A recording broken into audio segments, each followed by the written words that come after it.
Seminario de Química Azcapotzalco tiene entre sus objetivos el apoyar a la formación de profesores. En esta ocasión queremos compartir con ustedes este material que obtuvimos en el 22º Congreso Nacional de Educación Química que organiza la Sociedad Química de México. Solo deseo agregar que el conocer en persona al Dr. Molina causó en nosotros un enorme impacto y esto un deseo por continuar participando en el mejoramiento de la docencia de nuestro CCH. Muy amables, gracias. Todos identificados con la Sociedad Química de México. Sean bienvenidos a esta nuestra ceremonia inaugural del 38 Congreso Mexicano de Química y del 22 Congreso Nacional de Educación Química. Gracias por atender la invitación, responder nuevamente a esta convocatoria y estar aquí para compartir experiencias, inquietudes, anhelos. Algo que me da siempre me pone de nervios porque es un gran honor, privilegio, pero un riesgo enorme presentar al doctor Molina, compañero en la Facultad de Química, en los tiempos académicos de un México romántico ya ido. Aquí el doctor Padilla podrá atestiguar de aquellos momentos, muy diferentes a los que vive nuestro director Santiago. Sin embargo, la continuidad del esfuerzo del espíritu está presente en la calidad de personas como Mario. Mario hizo su licenciatura en Ingeniería Química en la Facultad de Química. Terminando pronto se fue a estudiar a Alemania a hacer un posgrado en polimerización. No le gustó mucho, estuvo más como un año, se regresó a empezar a coordinar la maestría en Ingeniería Química del país, el primer esfuerzo de posgrado en Ingeniería Química del país. Ahí fue donde nos sacó a muchos de nosotros a que nos volviéramos académicos y ya ven dónde estamos. Posteriormente se fue a hacer el doctorado en Físico-Química, o lo que antes se llamaba Química Física, en la Universidad de California, en donde pues tuvo la fortuna que al terminar sus estudios pudiera empezar a trabajar con el doctor Ronalds en el laboratorio de Propulsion Jet Laboratory de California, y donde escogió un tema porque era uno de los que tenía el maestro y el que parecía que no era muy práctico, y intentaba contestar la pregunta: ¿qué pasa con los fluorocarbonos que estamos produciendo y supuestamente llenando sistemas de refrigeración sellados, y algún día a dónde van? Este trabajo lo llevó eventualmente en 1974 a encontrar un sistema químico complejo en el cual los fluorocarbonos podían desaparecer en la estratosfera, pero desaparecían de una manera muy curiosa, matando el ozono o capturando el ozono que existía por ahí. Fueron 6, 7 artículos a partir de 1974 que pusieron a Mario de pronto en un escaparate sumamente importante, que lo llevó inmediatamente a conseguir un premio del gobierno de los Estados Unidos. El presidente Johnson, recuerda bien, que decía cuando le entregaba la medalla que tú y Sherman Roberts eran gigantes de la ciencia moderna. Esto llevó por un camino de confirmación y de contestar dudas, etcétera, respecto a la química que estaban descubriendo, porque aparentemente iba en una ruta de colisión contra las grandes empresas que producían los fluorocarburos como DuPont. Pero hubo un memorándum que en alguna ocasión Mario nos enseñó. El gerente general de DuPont en aquella época dijo: si se puede demostrar que lo que están diciendo es correcto, en ese momento dejaremos de producirlos. Y empezó a gestarse un entorno global en donde la gran industria y los diferentes gobiernos empezaron a tomar en serio el problema porque se veía una posible amenaza. Finalmente, cuando pudo verificarse todo, cuando aviones de la NASA hicieron mediciones en la Antártida, cuando se comprobó que esa química existía y cuando se vio el futuro que esperaba al mundo si no se detenía esto, fue cuando el mundo volteó y le dijo: doctor Molina, reconocemos su trabajo con esta medalla. Pero eso fue, en el caso de Mario, nada más un peldaño más en su carrera, porque aquellos que tengan a la mano su currículum verán las publicaciones de Mario a partir de 1996. El premio se fue entregado en octubre del 95, pero a partir del 96 empezó a desarrollar una serie de publicaciones que son del orden de 45 ya, hablando de diferentes aspectos de la química de la atmósfera, de fenómenos de nucleación, fenómenos de cristalización, el ácido nítrico por aquí, la nucleación heterogénea por allá, en las revistas más importantes. Esto a mí me causó una enorme inquietud, porque nosotros pensábamos que el momento que recibiera el premio se iba a dedicar a no hacer nada, ¿no? Y venir con los amigos a tomar cervezas. Y curiosamente, cuando más ha producido en términos de aplicación y específico ha sido a partir de entonces. Ahora dirige un grupo de investigación en MIT que de pronto como que se traslada a la Ciudad de México para estudiar la química de la atmósfera y hace uso de su poder de convocatoria para traer a científicos de todo el mundo a que estudien la Ciudad de México como un lugar donde pueden poner a prueba sus técnicas, sus nuevas teorías, hacer todo lo que se puede hacer en un entorno muy especial en la química que en otras partes del mundo no hay. Se diseñaron camiones, andabas manejando camiones, midiendo cosas con tu esposa, la doctora Molina, que está por ahí, nos está oyendo. Entonces, lo que quiero resaltar es el enorme trabajo y el entusiasmo que ha puesto Mario a partir de 1995, es decir, en el momento en que la sociedad lo reconoció y reconoció que su trabajo tenía impacto en la salud, en la vida cotidiana, en ese momento utilizó todo lo que estaba a su alcance para poder hacer y trabajar más. Esto es un pequeño recuento de la extraordinaria labor que en los últimos años ha hecho Mario, y yo quisiera que le agradeciéramos, que tiramos un pequeño tributo a este entusiasmo que ha puesto en los últimos años, poniendo su nombre, su prestigio y su poder de convocatoria para aplicar la ciencia y hacernos entender que somos dueños del futuro a través del conocimiento y que con la organización y la buena voluntad podemos crear un México mejor. Por favor, den ustedes la bienvenida a nuestro querido amigo Mario Molina.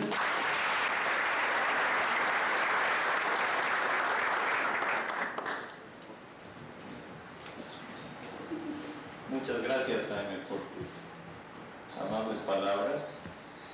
Gracias a todos ustedes por asistir a esta presentación. Quiero agradecerle pues al comité organizador de la Sociedad Química de México, a Jaime y a Andrés Herrera, el haber hecho posible pues que esté yo con ustedes hoy en la noche, de las autoridades locales. Realmente es muy agradable estar aquí. El licenciado Amador Campos Abrupto nos trata excelentemente. Pero más que nada quiero agradecerle a la comunidad nacional de químicos. Veo con mucho placer que vengan muchos de ustedes de muchas partes del país. He estado yendo con frecuencia a la Ciudad de México por este proyecto que tengo, que les voy a platicar un poco más. Pero en fin, el hecho de que vea yo que hay estudiantes de muchas partes de México me parece excelente. No me quiero tardar mucho, pero quiero platicarles de lo siguiente. Yo muchas veces cuando doy pláticas generales, aquí en México lo he hecho varias veces, puedo hablar de la investigación que hicimos con respecto al ozono de la estratosfera, a la que se refirió el maestro Noriega. Otras veces hablo en términos muy generales de problemas del medio ambiente, en los que la química juega en general un papel muy importante. Pero de lo que quiero hablar hoy en la noche, lo que voy a hacer está conectado con problemas del medio ambiente, pero va a estar relacionado con trabajos recientes de laboratorio que hemos estado haciendo en mi grupo, en el Instituto Tecnológico de Massachusetts. Aquí es una lista de algunos de los estudiantes o postdoctorados que han estado trabajando en estos proyectos en particular. Entonces, una buena parte de lo que les voy a platicar son cosas que no hemos publicado todavía, algunas sí, pero otras no. Y son estudios, pues, de laboratorio. Y son estudios relacionados con la química de partículas atmosféricas. Entonces, en la siguiente, comenzamos. Esto a lo mejor es familiar para muchos de ustedes, porque muchos de ustedes viven en esta zona. Es el Valle de México. Lo tenemos aquí en un día limpio, pero un día en que está contaminada la zona metropolitana de la Ciudad de México. Con imágenes de satélite se puede ver claramente esa contaminación. Lo que se ve son en realidad las partículas suspendidas en la atmósfera. Claro, también se ve neblina aquí abajo, son por la humedad, son partículas de nubes en general, aunque hay algo de contaminación, pero el Valle de México con toda claridad se ve pues esa contaminación. En la siguiente lámina lo que vemos es cuáles son los efectos de esas partículas que pueden observarse desde el satélite, y los efectos a la salud son muy claros. Aquí lo que tenemos graficado es un aumento en la mortalidad conectado con disminuir nada más una cantidad de 10 microgramos por metro cúbico de partículas menores a 10 micras. Los niveles normales de estas partículas pueden ser de alrededor de 50 o más, llegan hasta 100 microgramos por metro cúbico, pero esta es la manera como se han estandarizado pues los estudios epidemiológicos, que demuestran con toda claridad que hay un aumento pues en la mortalidad conectada con la presencia de estas partículas. Hay estudios específicamente en México. Lo interesante es que esta mortalidad se debe a enfermedades no solamente de las vías respiratorias, sino enfermedades del corazón, personas vulnerables, normalmente son las que están afectadas. Lo que no está representado aquí, que es que también hay mortalidad infantil, es más difícil de medir y más va a hospitales, pero en el caso de mortalidad, pues puede uno ver esto de una manera estadística. En la siguiente lámina lo que vemos es que este no es un problema nada más de la Ciudad de México.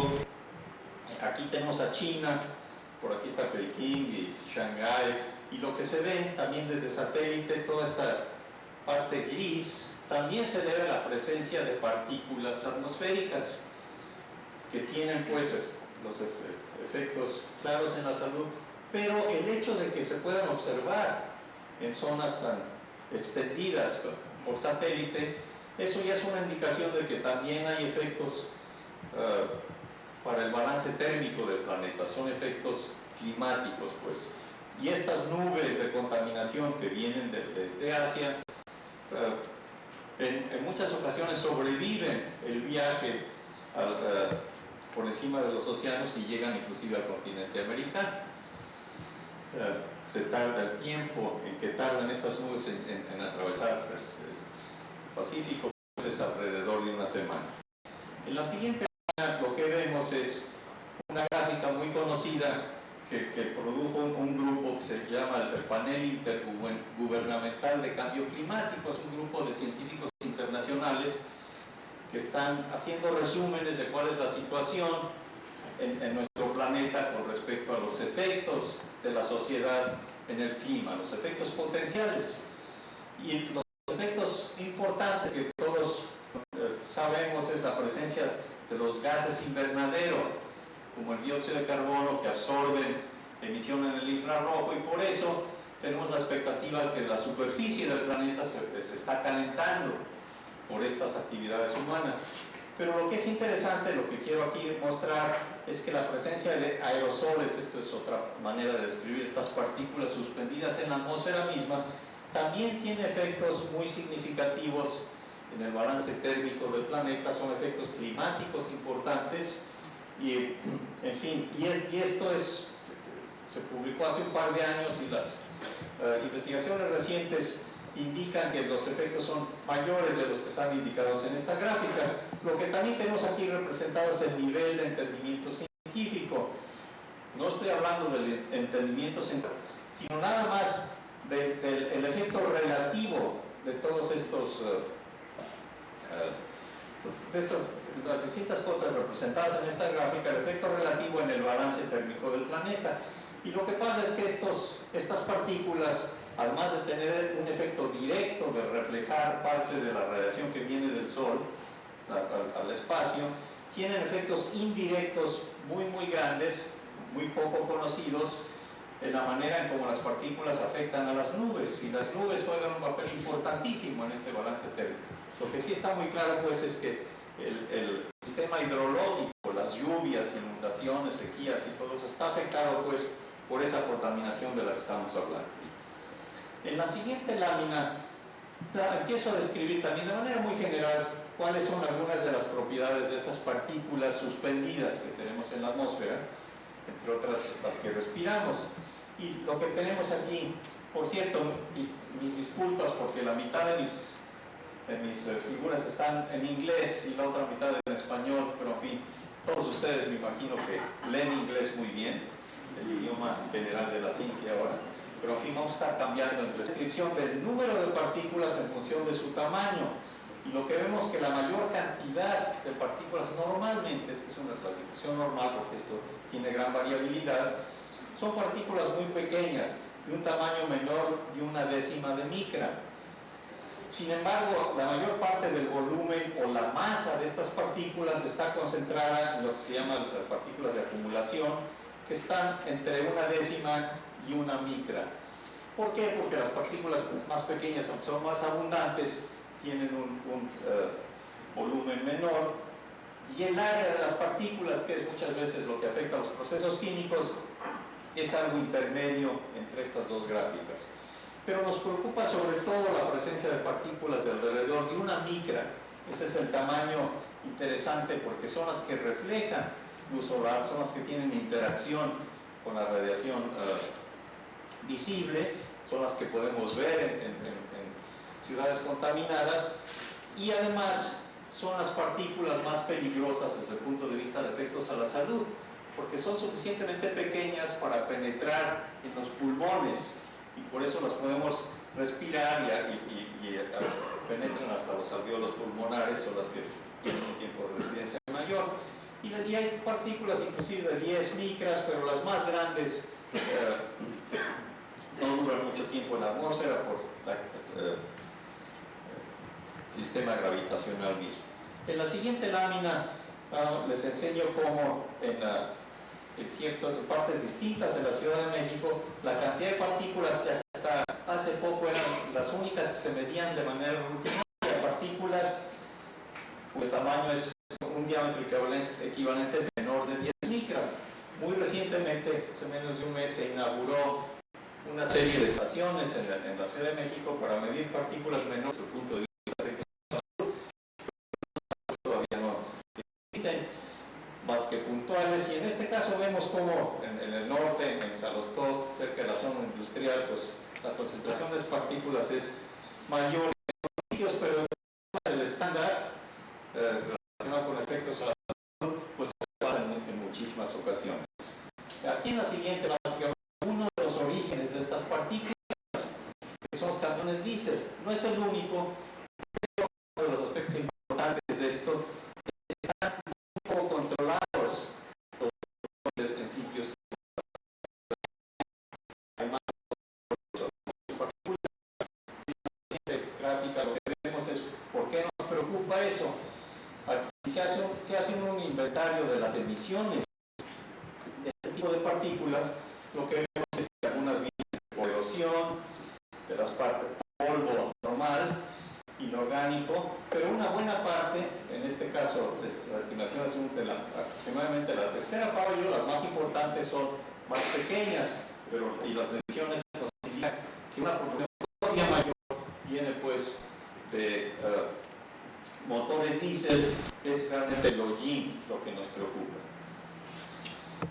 Muy bien, pues otra gráfica más, la siguiente, nada más para recordarles que si estamos hablando ya no solamente de contaminación en ciudades o en zonas urbanas, sino esta contaminación global, nos preocupa mucho pues también la quema de biomasa o los incendios forestales, que esto genera mucho humo, también mucho hollín, y esto es lo que tiene, junto con las emisiones de las ciudades, es lo que tiene repercusiones climáticas a nivel global.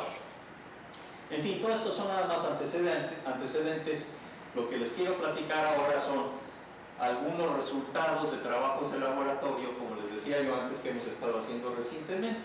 Y nada más esa manera de ejemplo. Les voy a describir algunas de las técnicas que hemos estado usando recientemente. No voy a tratar de darles un panorama general de lo que ha hecho la comunidad científica en esto, sino esto refleja lo que hemos estado haciendo en nuestro laboratorio en años recientes. Entonces, aquí lo que vemos es uno de los aparatos, muy esquemáticamente, uno de los aparatos que usamos en el laboratorio para estudiar la química de estas partículas.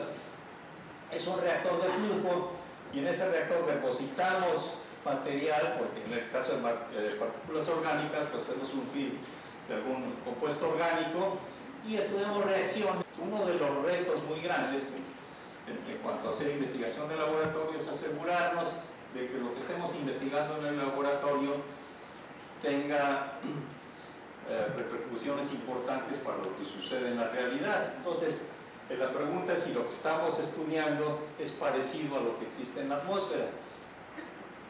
Nosotros también hemos hecho investigaciones y otros grupos también, no solamente con depósitos como estos, sino con partículas efectivamente del tamaño como las que existen en la atmósfera, pero por ciencia fundamental sabemos que si caracterizamos la reactividad de estos sólidos, de estas superficies orgánicas en el laboratorio, podemos predecir cuál va a ser la reactividad en la atmósfera misma, a sabiendas de que la composición química de esas partículas es lo que nos tenemos que preocupar. Si hablamos, por ejemplo, de partículas de líquidos, sabemos que las partículas muy pequeñas tienen propiedades especiales como la expresión de vapor, el efecto Kelvin, que son distintas en tamaño sobre el sistema de química de alta sensibilidad, de cualquier masas por ionización química, y tenemos una pequeñas, en este caso de que es lo que necesitamos para las mediciones claras. En la siguiente lámina vemos un tipo de mediciones que hicimos, por cierto, estas ya las publicamos, y es la velocidad de reacción del radical hidroxilo, el OH, con estas superficies de compuestos orgánicos que representan pues a partículas atmosféricas. El radical hidroxilo es como el detergente de la atmósfera, es lo que reacciona, por ejemplo, con los hidrocarburos y con muchos otros gases, el dióxido de nitrógeno, etcétera, etcétera. Es un radical que tiene una gran reactividad y por eso existen concentraciones muy pequeñas, nada más partes por trillón. Pero es lo que limpia a la atmósfera desde el punto de vista químico. Este es el radical que inicia la oxidación, pues normalmente consideramos de compuestos en fase gaseosa. Lo que hicimos nosotros es demostrar que también inicia la oxidación, no solo de compuestos en fase gaseosa, sino también de los que están condensados en estas partículas. Y aquí lo que tenemos es mediciones de laboratorio, vemos cómo reacciona este radical, pero sí podemos hacer superficies, en este caso de una cera de halocarbones muy neutra que no reacciona, pero una gran serie de compuestos orgánicos que sí reaccionan. Y la velocidad la medimos en función de este parámetro gamma. Como saben ustedes, las velocidades de reacción en fase gaseosa las medimos con una constante de velocidad de reacción. Pero para química de superficies, normalmente las caracterizamos con este parámetro, que no tiene dimensiones, adimensional, y lo que representa el inverso de este parámetro es el número de colisiones que se requieren para que el radical reaccione. Y lo que vemos aquí con el tipo de resultados que tenemos es que en promedio se requieren nada más 3 o 4 colisiones de este radical con la superficie para reaccionar, y realmente nuestro método de laboratorio nada más nos da un límite, porque es posible que reaccione este radical prácticamente en cada colisión. Tiene pues una gran reactividad, y lo que vemos en esta gráfica que obtiene uno de mis colegas, Inon Rudish, con el que hemos trabajado de cerca, una pregunta que nos hacemos desde el punto de vista de la interpretación teórica de estas velocidades de reacción, donde sí tenemos un sistema teórico muy bien desarrollado, es para reacciones en fase gaseosa. Aunque no podemos todavía calcularlas, excepto cuando tenemos moléculas muy pequeñas, no podemos calcular nada más en base a la química cuántica velocidades de reacción. Tenemos que ir al laboratorio y medirlas, pero tenemos un entendimiento muy claro en fase gaseosa, sobre todo de los factores preexponenciales de las velocidades de reacción. En cambio, para velocidades de reacción en superficies, no tenemos ese conocimiento. Lo interesante es lo siguiente: si comparamos la reactividad haciendo la conversión apropiada, el número de colisiones que se requiere en fase gaseosa comparado con el número de colisiones en superficies, lo interesante es que las superficies tienen mucho mayor reactividad, y tenemos ciertas indicaciones desde el punto de vista teórico de por qué que las moléculas permanecen más tiempo muy cerca de las que están reaccionando, y por eso vemos un coeficiente de efectividad, pues muchas veces del factor de 1000 o hasta de 10.000, que es una indicación de cuánto más reactiva es la superficie. En el caso del radical hidroxilo, nuestros resultados nos demuestran que el factor es de alrededor de 100, 2 órdenes de magnitud. Y lo que concluimos es lo siguiente: si tenemos pues compuestos orgánicos en la atmósfera, si están condensados, la reactividad con ese radical hidroxilo es alrededor de 100 veces más de que si estuvieran en fase gaseosa, y con eso podemos empezar a hacer cálculos de qué es lo que le debe pasar a estas partículas en la atmósfera. En la siguiente lámina les enseño otro tipo de superficies que hemos estado usando. No solo usamos, por ejemplo, cera, parafina depositada en estos reactores, pero podemos usar una monocapa. Podemos crear pues una superficie con un material orgánico, en este caso es un alcano, pero muy bien definida. Prácticamente todas las moléculas son paralelas, están muy bien ordenadas, y en este caso podemos caracterizar no solamente qué pasa en fase gaseosa, sino qué le está pasando a esta monocapa, y podemos usar distintas técnicas analíticas para estudiar esto. En la siguiente lámina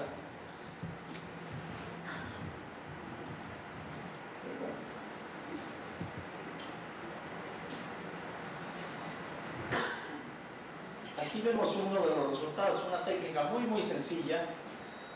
Por cierto, me van a tener que disculpar, pero muchas de estas palabras no me las sé en español, pero las podemos inventar. Creo que esto sería goniometría.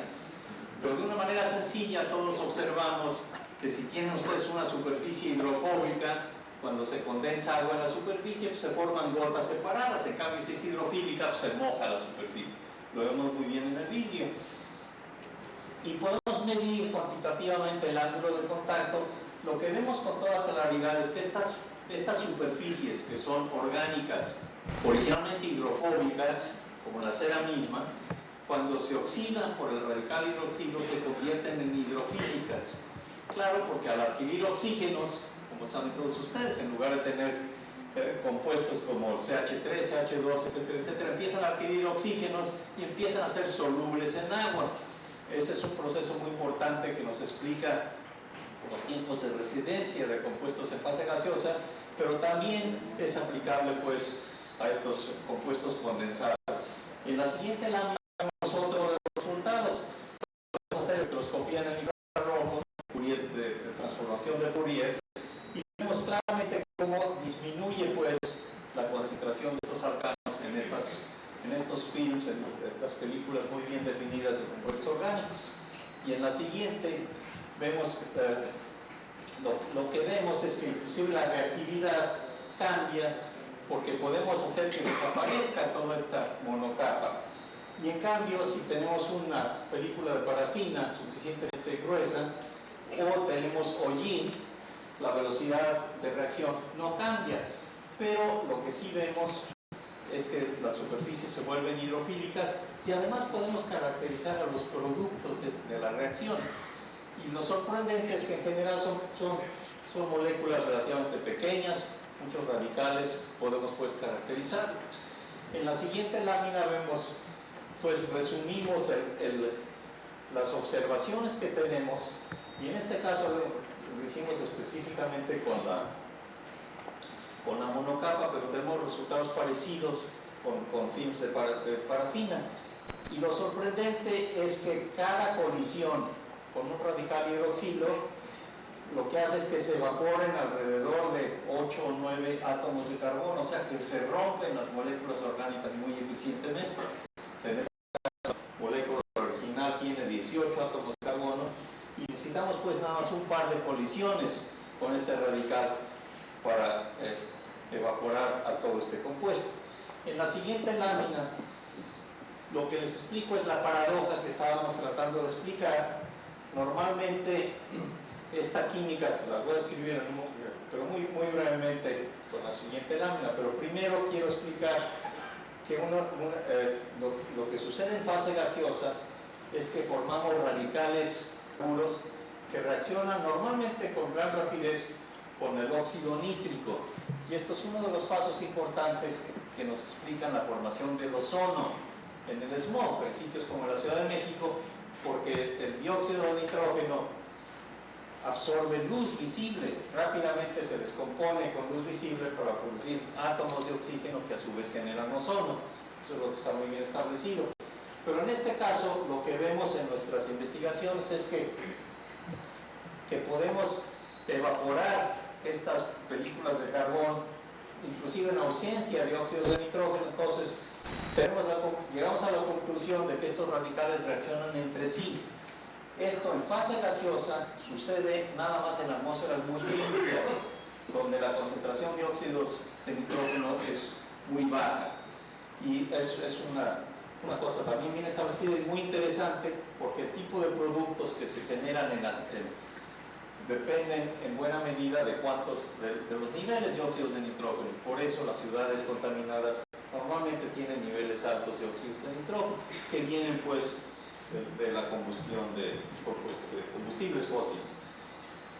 Pero esta reacción puede generar o una molécula estable o dos radicales, y sabemos, o también estudios de química de otros laboratorios, que cuando este grupo R es relativamente grande, como los que tenemos en las partículas condensadas, estos dos radicales generan pues son el radical peroxilo, un radical alcoxi, que es el que se puede descomponer. En la siguiente lámina, a ver si puedo hacer esto muy rápidamente. Aquí tenemos un alcano, y esto es un esquema de cómo se descomponen los alcanos en la atmósfera.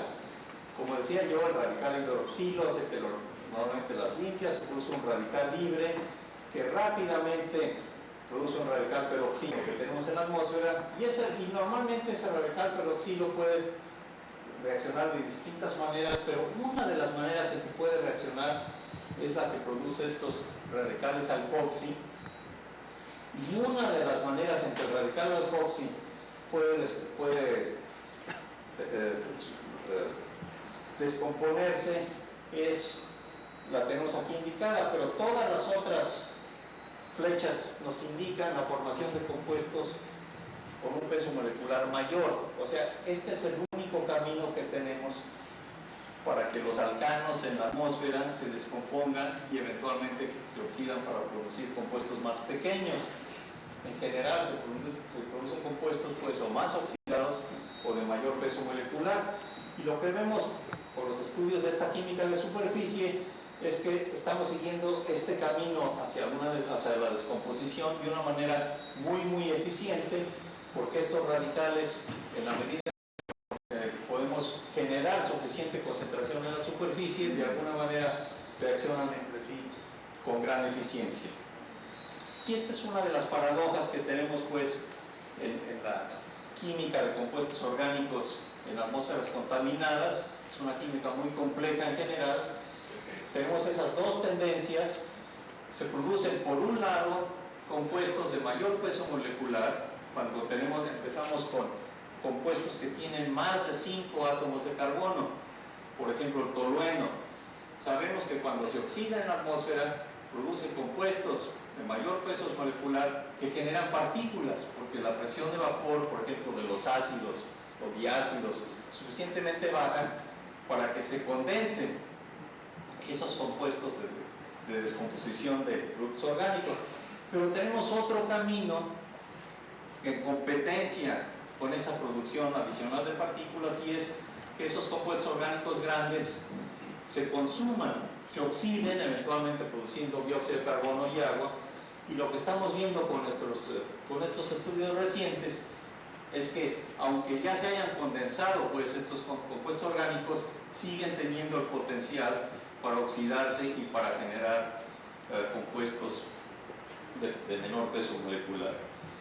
Vamos en la siguiente lámina, voy a cambiar un poco de tema para explicar brevemente otro tipo de investigaciones que estamos haciendo. En este caso sí es con hollín y hollín real. Eso lo podemos generar en el laboratorio, pero también lo podemos capturar de motores diésel.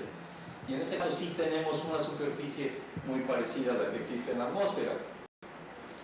Lo que vemos es lo siguiente. Aquí tenemos mediciones con una balanza de cuarzo que tiene tal sensibilidad que podemos medir monocapas, o sea, la frecuencia de vibración de un cristal de cuarzo es muy sensible al peso del cristal, y cantidades muy pequeñas que se condensadas en el cristal dan una señal clara.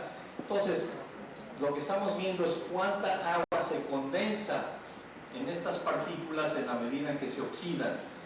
Es una manera de ver también cómo se convierte el hollín de ser altamente hidrofóbico a ser hidrofílico.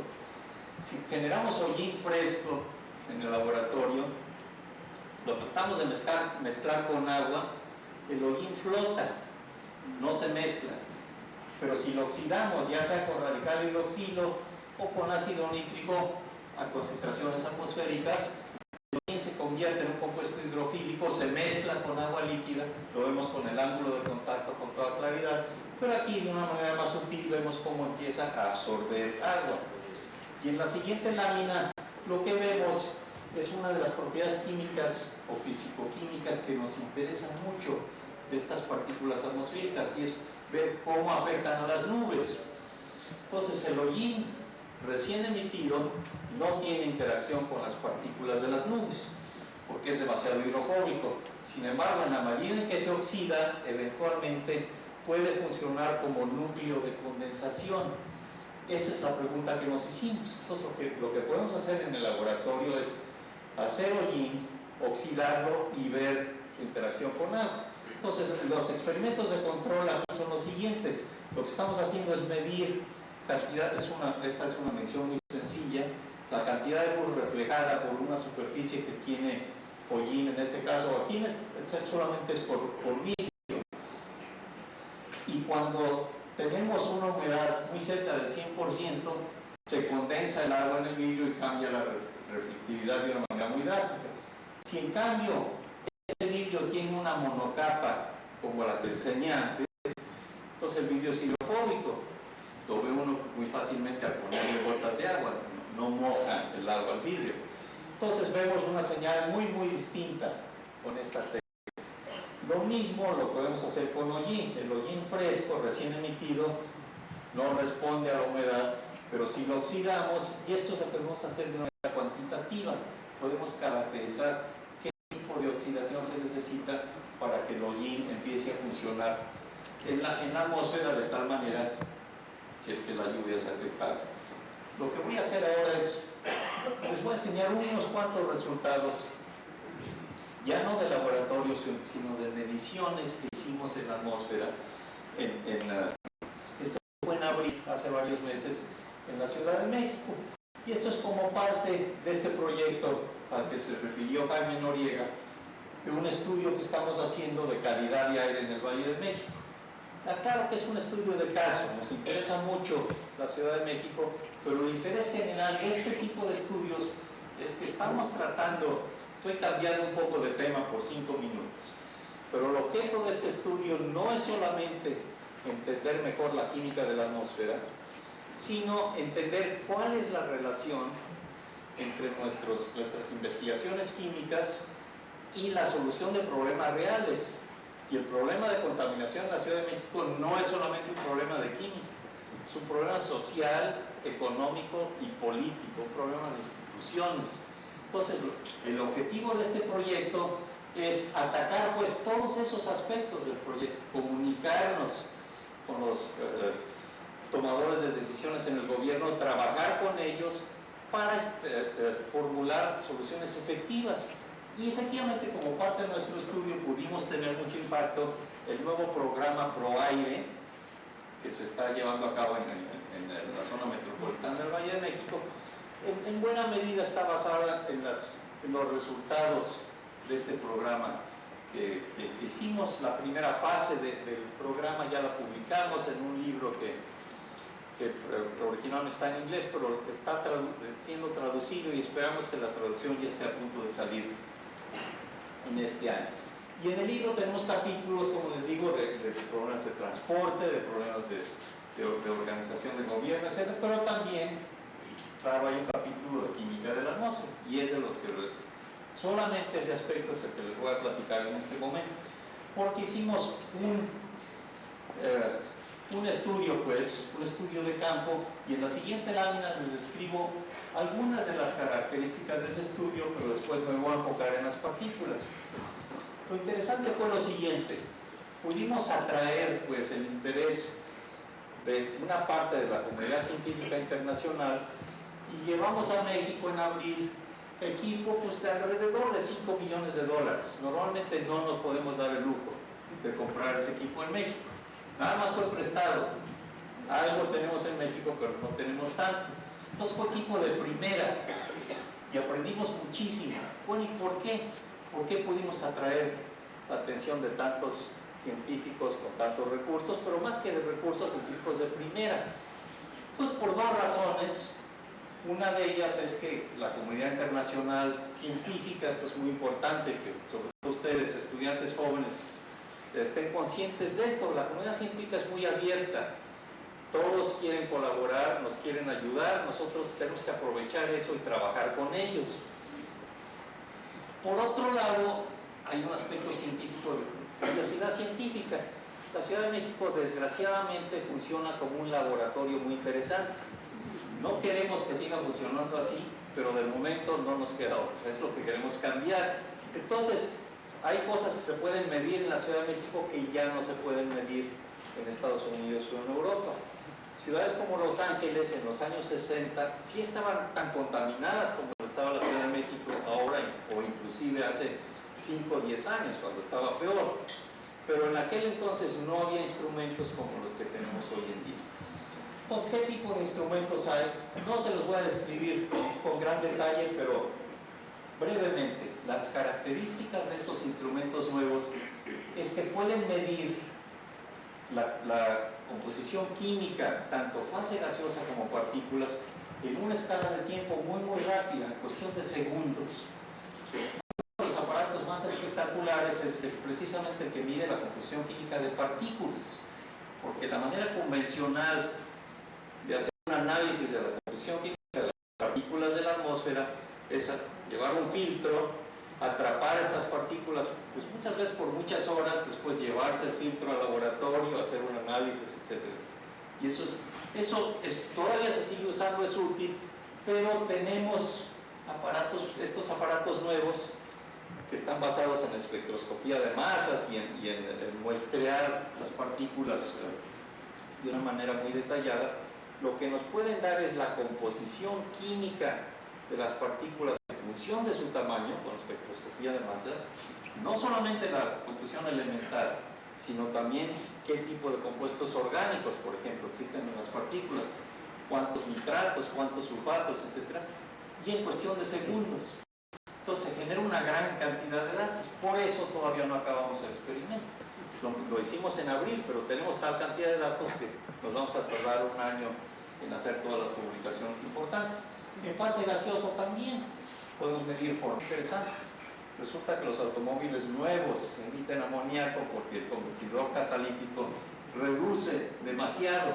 No sabemos si es una característica nada más de la Ciudad de México por la altura, o porque sabemos que sí se emite amoníaco en otras partes de Estados Unidos, pero no tanto.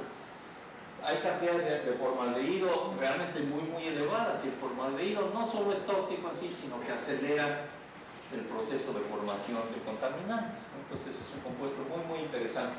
Entonces tenemos varios tipos de experimentos con un laboratorio móvil.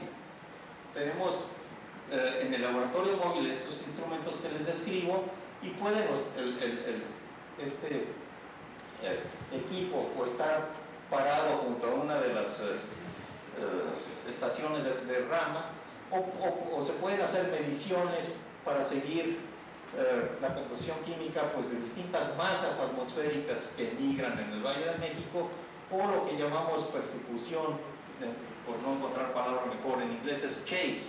Lo que puedo hacer es seguir a camiones, taxis o autobuses y medir de su contaminación. ¿Y cómo le hace uno? Claro, una de las cosas que hay que medir es el dióxido de carbono para darse cuenta si está uno dentro de las emisiones o no. Y es con lo que calibra uno las emisiones de ese tipo en particular. Esto es muy importante porque con anterioridad todo esto había que adivinarlo en función de factores de emisión que no se hacían en condiciones necesariamente muy realistas. Entonces, la cantidad de datos pues es enorme, pero nada más les voy a enseñar 2 o 3 resultados conectados, en este caso con los experimentos de laboratorio que les acabo de describir. Hay muchos otros resultados, como les digo, pero sería otra plática distinta. Pero nos interesa el hollín y lo que hicimos fue, pues, tenemos partículas de hollín, que las llamamos frescas aquí, recién emitidas, cuando seguimos algún camión.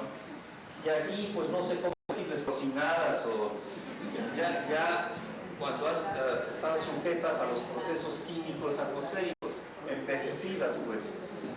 Y en este caso, estas mediciones las hicimos en Cénica, en la UAM Iztapalapa, donde teníamos una gran concentración de mediciones. Entre otras cosas, pudimos medir en Cénica la concentración de radicales hidroxilo, que es una cosa que se hace muy rara vez porque hay solamente unos cuantos grupos en el mundo que pueden hacer, pero lo pudimos hacer porque nuestros colegas cooperaron con nosotros.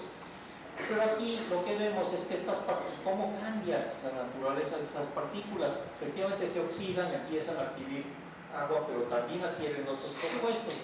Y lo que podemos ver en este caso no son las mediciones en tiempo real de las que les hablaba, sino estas son mediciones hechas con microscopía electrónica, con rayos X, etcétera, etcétera. Son partículas atrapadas, pero sabemos exactamente dónde y cuándo se atraparon. Y podemos ver cómo el hollín fresco, pues, está caracterizado sobre todo por carbono. La siguiente gráfica lo que vemos es cómo cambia la característica de estas partículas de hollín, que originalmente originalmente en la parte de la cadena original prácticamente nada más tiene carbón y claro, tiene hidrógeno que no podemos ver con este método analítico, pero la partícula funciona como núcleo de condensación para otros productos. Entonces, lo más importante quizá es el azufre, el dióxido de azufre, como saben ustedes, genera ácido sulfúrico en la atmósfera. Y ese ácido sulfúrico se condensa, porque tiene una presión de vapor muy baja, en donde pueda producir partículas nuevas, porque hay suficiente número de partículas ya en la atmósfera para que el ácido sulfúrico se condense en esas partículas. Pero sí tenemos algunas mediciones fuera de la Ciudad de México donde vemos la formación de partículas nuevas, pero en general se condensan, en este caso partículas de hollín, también vemos partículas de polvo, etcétera, etcétera. Entonces esto nos da una idea de la complejidad enorme de la atmósfera. Las partículas acaban siendo complicadísimas. De todas maneras, esos estudios que hemos estado haciendo muy fundamentales de laboratorio son muy útiles porque nos explican cómo podemos racionalizar pues estos cambios que suceden lentamente en la atmósfera. Otra observación interesantísima que hicimos, nada más hay una o dos observaciones directas de ese tipo, es la siguiente. Estas mediciones las hicimos en abril y escogimos abril porque debería de haber sido época de secas, pues para poder estudiar la contaminación cuando estuviera más fuerte. Pues estábamos medio decepcionados porque nos llovió muchos días. Pero resulta que a pesar de que llover, por un lado sigue habiendo contaminación, nos tocaron algunos días limpios, pero la lluvia misma es una oportunidad muy interesante para estudiar ciertos aspectos de la contaminación, porque se limpia la atmósfera y luego vemos cuál es la rapidez a la cual se generan de nuevo los contaminantes, etc. Pero una de las observaciones que vimos es que las partículas ya envejecidas, las que tienen, por ejemplo, ácido sulfúrico, o nitratos, o que son de polvo, se limpian con la lluvia muy eficientemente. Eso ya lo sabíamos por otras mediciones que se habían hecho. En cambio, el hollín no. Las partículas de carbón elemental no bajaron, su concentración persiste a pesar de que esté lloviendo. Entonces, esto es una medición muy directa de esto, lo que les estoy describiendo, pues, de mediciones de laboratorio, de vemos cuál es el procesamiento de estas partículas en la atmósfera, y esto tiene una importancia grande también para la interpretación de problemas como el siguiente. Este es un problema que se refiere a efectos globales de la contaminación, a lo que me referí al principio, y lo que vemos aquí son efectos de la contaminación, en este caso de la India, pero a una distancia de alrededor de 1000 kilómetros del continente de la India. Y claro, la India tiene una gran cantidad de contaminación, y lo que pasa es que esa contaminación por quema de biomasa lleva hollín, y estas son dos masas de aire muy cerca una de otra, pero una está en el hemisferio sur y otra está en el hemisferio norte, está muy cerca de esa zona, no sé en español, intertropical convergence. O sea, hay una parte de la atmósfera que separa el hemisferio norte del hemisferio sur desde el punto de vista mezclado, pero tienen prácticamente el mismo clima, pero la parte del hemisferio norte contaminada por estas emisiones del continente de la India, lo que se ve no solamente la presencia de partículas que bajan la visibilidad, sino cómo se afectan las nubes. Hay mucho menos nubes. Lo que pasa es que el hollín, al absorberse por las partículas de nubes, el hollín es negro, absorbe luz solar, evapora las partículas de nubes y desaparecen las nubes. Entonces, esto es un ejemplo de cómo estas emisiones contribuyen al calentamiento global. El ejemplo normal es que las partículas de ácido sulfúrico, al revés, contrarresten el calentamiento global porque producen neblina que refleja luz solar. Así pues, las partículas atmosféricas tienen efectos complicados. Algunas ayudan y otras no ayudan a este problema que tenemos de calentamiento global.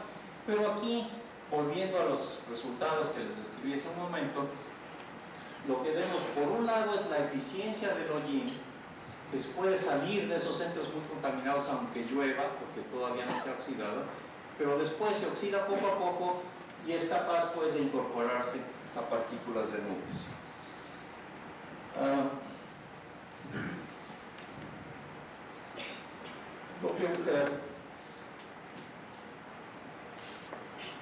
Lo que voy a hacer es lo siguiente. Tengo otro tema, pero dada la hora, ya no voy a hablar del otro tema más que un minuto para explicarles cuál es el tema. Pero ya no les voy a describir nuestros resultados de laboratorio. En la siguiente lámina nada más les explico el tema y les voy a resumir los resultados. El tema es el siguiente, en este caso sí está relacionado también con partículas atmosféricas, pero con el ozono del estratosfera. Ustedes saben que el agujero en la capa de ozono que se produce en altas latitudes, le llamamos agujero porque a ciertas alturas desaparece más del 99% del ozono. Desaparece con una eficiencia extraordinaria en cuestión de alrededor de 4 a 6 semanas. Y en la siguiente lámina vemos cuál es la explicación, que ya está muy establecida, y es la presencia de nubes polares. La estratosfera es muy seca, pero cuando hace mucho frío se forman nubes de hielo. Y esas nubes de hielo nos explican la gran reactividad que tienen los compuestos de cloro con el ozono. Y en la siguiente lámina, que es donde voy a terminar, les explico de lo que les hubiera platicado si hubiera tenido otra hora. Pero es lo siguiente, ya está muy bien establecido por nuestros estudios originales y los de otros grupos, que esas partículas de hielo tienen una gran reactividad en la atmósfera. Es lo que llamamos química heterogénea, química en partículas, y es otro ejemplo. El ejemplo que les platiqué ahora es el de más complejidad química, el hollín, químicamente muy complicado. Pero en este caso lo interesante es que hielo, agua, se supone que el agua está muy bien caracterizada por nosotros los químicos o los fisicoquímicos. Y se supone que el cloruro de hidrógeno es una molécula muy chiquita que entendemos muy bien. Bueno, resulta que la interacción entre este cloruro de hidrógeno y la superficie de hielo es un problema muy fundamental. Y ya no cabe duda, por mediciones en la atmósfera y en el laboratorio, de que efectivamente reacciones como esta, que generan cloro elemental, que es el que en la atmósfera absorbe luz, se fotoliza y destruye el ozono, no cabe duda que esto sucede en la superficie del hielo. Pero lo que habíamos hecho originalmente, nada más les platico con gran brevedad, fue descubrir pues que el hielo es químicamente activo. Como ustedes saben, química en fase acuosa pues es importantísima. Nosotros mismos, una buena parte de nosotros somos agua y hay una gran reactividad, en fin, que ya no quiero repetir aquí. Pero en cambio el hielo no, cuando se produce hielo de soluciones, inclusive concentradas con electrolitos, siempre y cuando sea hielo, el hielo como cristaliza, excluye impurezas. Entonces, la química del hielo hasta hace poco era muy aburrida, porque prácticamente no había química, los cristales son muy limpios. Y en fin, lo que había quedado pendiente, que es lo que la investigación está muy reciente que hemos hecho, es cuál es la naturaleza de la superficie del hielo. Y lo que hemos podido demostrar, eso es lo que les estoy resumiendo, se los platico ya sin enseñarles transparencias, es que la superficie del hielo, en presencia del cloruro de hidrógeno, se vuelve casi líquida. Y esto ya sabíamos que era posible, pero muy cerca de 0 grados centígrados, 0 grados Celsius, que es a la temperatura a la que se derrite el hielo normal. Y a temperaturas hasta aproximadamente menos 20 o menos 30 grados Celsius, sabemos que el hielo tiene esa capa muy desordenada, casi líquida, que es lo que nos permite patinar en hielo o esquiar, porque es un sólido muy especial. La fricción es mucho más pequeña que en otros sólidos. Y esto es una cosa de interés histórico. A lo mejor para ustedes estudiantes jóvenes, pero a lo mejor han oído hablar ciertos nombres de científicos importantes. Michael Faraday tenía una teoría y fue el que sugirió que el hielo era desordenado en su superficie. Pero otros dos científicos que a lo mejor también ustedes han oído hablar, los hermanos Thomson. Uno de ellos es Lord Kelvin. Pues se habían peleado, y esto fue en 1850, porque Lord Kelvin sugería que no, que el hielo se derretía por presión. Y el fin de la historia es que Michael Faraday ganó. Lo que sucede es que la superficie del hielo es muy desordenada, cerca pues del punto al que se derrite el hielo. Y lo que nosotros hemos podido hacer muy recientemente es demostrar que inclusive a menos 80 grados centígrados, temperaturas en las que el hielo es muy sólido, prácticamente su superficie se derrite en presencia de cloruro de hidrógeno. Y no es que se derrita para formar un líquido claro, sino que se desordena la superficie, y esto es lo que explica una reactividad del hielo como si fuera líquido. Pero en fin, ya le voy a parar aquí, nada más déjenme resumir un poco para poner en perspectiva esto brevemente. El tipo de investigaciones de laboratorio que hemos estado haciendo, por un lado, son investigaciones muy fundamentales. En los últimos 3 o 4 años ha habido alrededor de 200 publicaciones en la literatura científica tratando de explicar este fenómeno. Y según yo, la mayor parte les falló, porque no estaban enfocadas en el problema claro de la atmósfera, los que ya no me dio tiempo de explicarles en detalle. Pero eso son preguntas muy fundamentales, pero muy interesantes desde el punto de vista de la química y de la física-química. Por otro lado, les platiqué brevemente de un sistema muy complejo, el hollín, que no vamos a poder entenderlo con el mismo grado de ciencia fundamental, porque pues, hay muchos cientos de compuestos orgánicos que cubren al hollín, pero a pesar de eso, podemos hacer estudios muy fundamentales, estudios muy interesantes, que pueden funcionar como guías para entender qué es lo que está pasando en la atmósfera, y en última instancia para entender por qué o cuál es la magnitud de los efectos de la sociedad en la atmósfera global, porque sabemos que tenemos que hacer cambios muy importantes en nuestra manera de funcionar, porque si todos seguimos funcionando como lo hemos hecho hasta el presente, todos los países en vías de desarrollo